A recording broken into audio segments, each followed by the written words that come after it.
This is Local Edition. I'm Brad Pomerance in Sacramento. We are joined by Chris Holden. He is the majority leader of the California State Assembly.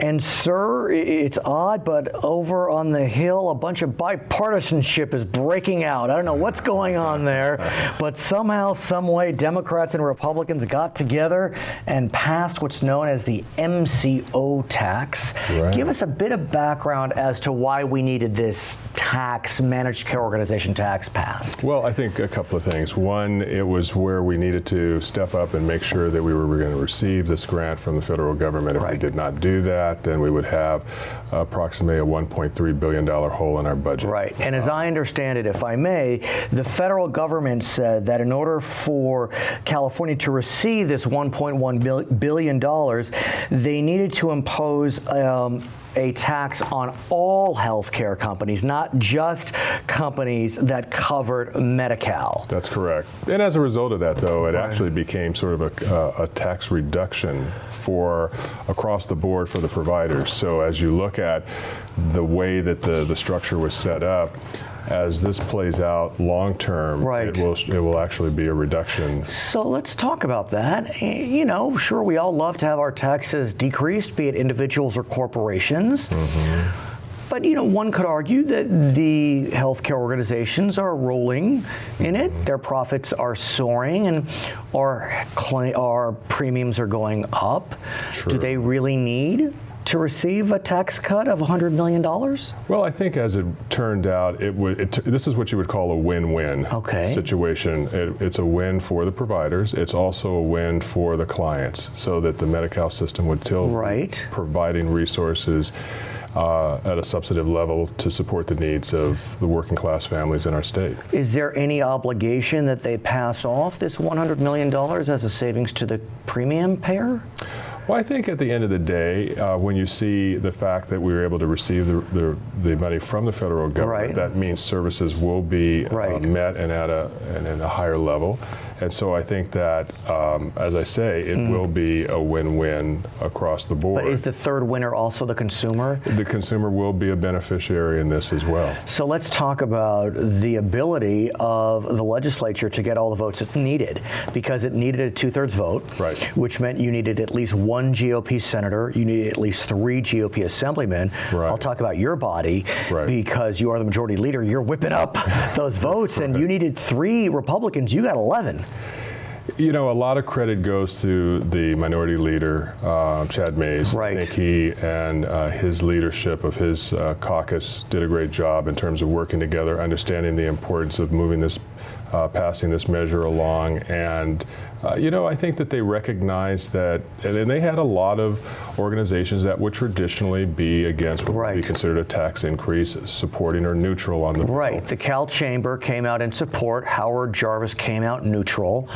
What's your sense as to why those organizations, which, like you said, we would have expected to oppose, either were in support or neutral? Well, I think it's because they drilled down on this and saw that ultimately it was going to be tax savings for some of the providers, for many of the providers, and that's a good thing. And even though it's described as a tax, the real effect of it is that it did not increase as it related to the health providers, and the benefits to the clients were going to be realized. So both parties, when they stand on their issues of, you know, fighting to make sure that there aren't tax increases on corporations or individuals, they win. Those who say we need to expand services for those who are disadvantaged, they win. And let's talk about another piece of legislation passed on the very same day, and that was a $300 million item for the developmentally disabled. It included higher wages for staff at regional centers,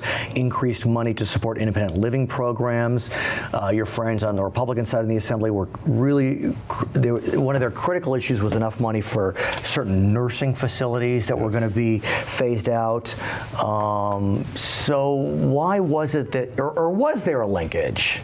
There was a linkage to some extent. I think they stand alone, but at the same time, I think that there was we viewed it as a package, that it was going to be making substantial increases in areas to the disability community that had not been seen for many years, and it was well beyond time for us to reinvest, and this gave us the opportunity to do so, and it helps us meet the mandates of the Lanterman Act, which really to make sure that we are going to meet a baseline of services to the disability community, and to keep that promise, we have to keep investing. Do you have a sense as to why the Republicans in the Assembly were so fixated on the developmentally disabled? And to their credit, this isn't one of their traditional constituencies.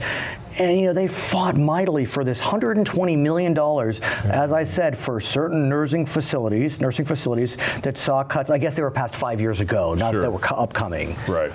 What was going on there? I think that personal investment in some of these issues is what really causes members to sort of move. Oh, I see. So if you have a family member or you have a friend of a family member, someone who touches you in a personal way, where you can see the struggle, you can see the day-to-day challenges, and it can't help but pull at your heartstrings. My niece has a disability, but she's a fighter, and she's out there and she's working hard to learn in school.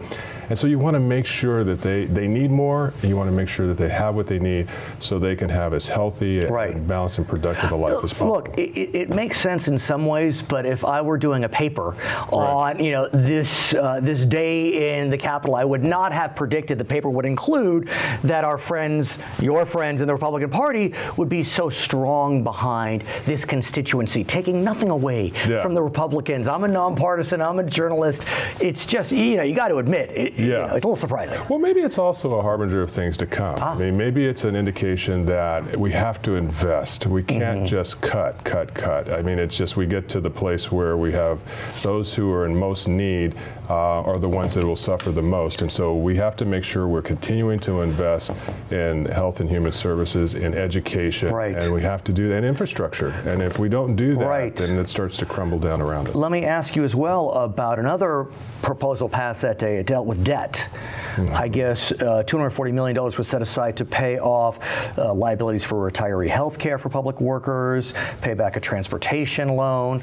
We know the governor's very focused on debt reduction, as are your friends on the Republican side. Was that also part of the whole package? We needed to see some monies go towards debt reduction? This was all a comprehensive strategy that was part of a months-long negotiation, both within our caucus, but also the Republican caucus and the governor. And I think the governor, to his credit, he created this special session to give us the opportunity to sort of fix some of these things and to bring it all together. And I'm glad we were able to do that. Let's talk about this last month and the ability to come together as Democrats, as Republicans, and get this package of bills passed. Why is it working? What is it about Sacramento, as opposed to Washington, D.C., for example, that I can walk into a restaurant in Sacramento and see one Republican member having dinner with a Democratic member? I don't think I would see that in Washington, D.C. Yeah, I think part of it, a couple of things. I think one, I think that all of us like each other. I think that I think that there's a genuine like. Everyone is a good person at their core, and I think they're here to do the right thing.